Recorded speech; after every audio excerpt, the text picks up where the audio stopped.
Hello everyone, and I hope all of you are doing great. Again, keeping safe and healthy during these difficult times. Thank you so much for all your support for the previous video and all the comments and feedback. It's much appreciated. Today I want to talk about a very sensitive but important topic. It's about benefits. Benefits that employees get whilst working in the company. This is the time, April, May is usually the time when most organizations, including ours, talk about performance reviews and salary increases. It's a time when we have just given out bonuses. And these are very sensitive times because there's a lot of people who may not be happy with what has happened for them in terms of the benefits that's provided by the companies, including us. Now we all know that the cost of living has gone up, the commodity prices have increased, petrol prices have increased, so there's a lot of crunch in our back pocket. And this is hurting our everyday expenses. At the same time, the salary increases that you get may not be in line with these kind of price increases that has happened in the market. So it may bring a lot of bad taste or dissatisfaction in your mouth. And this is perfectly understandable. But I want to explain to all of you how the physics behind this works.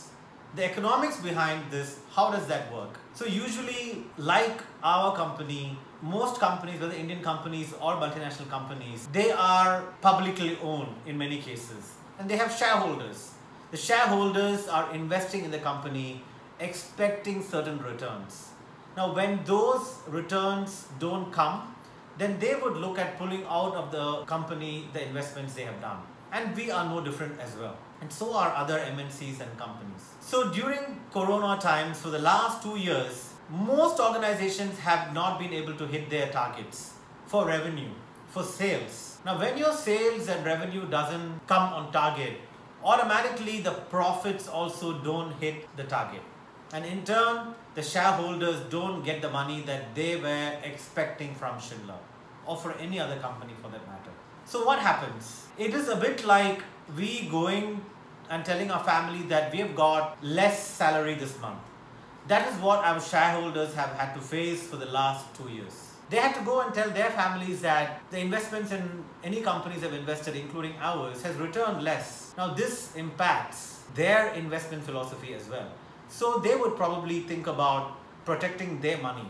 End of the day, you know, organizations work not just for employee satisfaction, but also for shareholder return. So based on that, when they face a hit, we also share the pain with them. And during good times, when they take a higher return, we also take a higher return. So during these times, accordingly then, companies are reducing the amount of benefits that's provided to employees. It is not a nice thing in our minds, but we need to balance between shareholder return and employee satisfaction. We can't have one without the other. And here is where organizations will seek employees' cooperation and support and good thinking. It's very easy to complain about the organization, find fault that we are working so hard, we are working long hours, but we're not getting the benefits that we expected. We quit the job, we go somewhere else. You may think that somewhere else can be better, but the situation in most companies is very similar. So I expect that all of us as employees of organizations understand how things work. And if you support organizations during these difficult times, you will certainly be rewarded.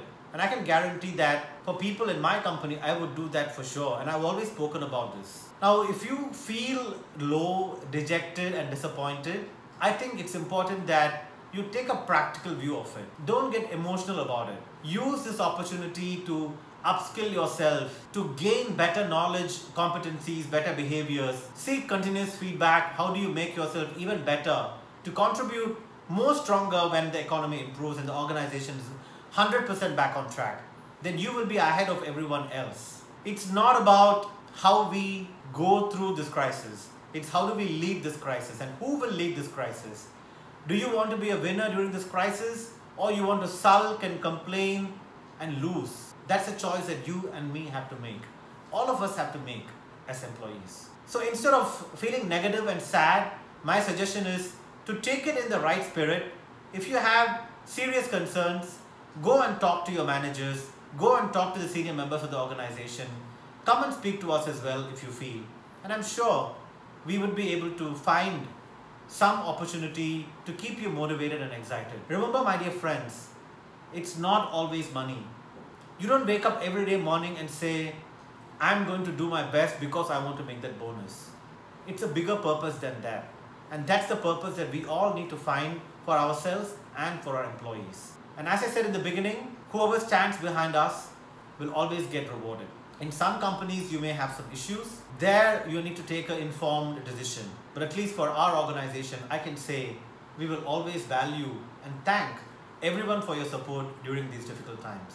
Thank you all for listening to me. Thank you all for standing behind us and standing behind me. Don't forget to subscribe to my channel to not miss out on any videos as well. Till I speak to you all next time, stay fit, stay positive, keep chasing obscene success. Thank you.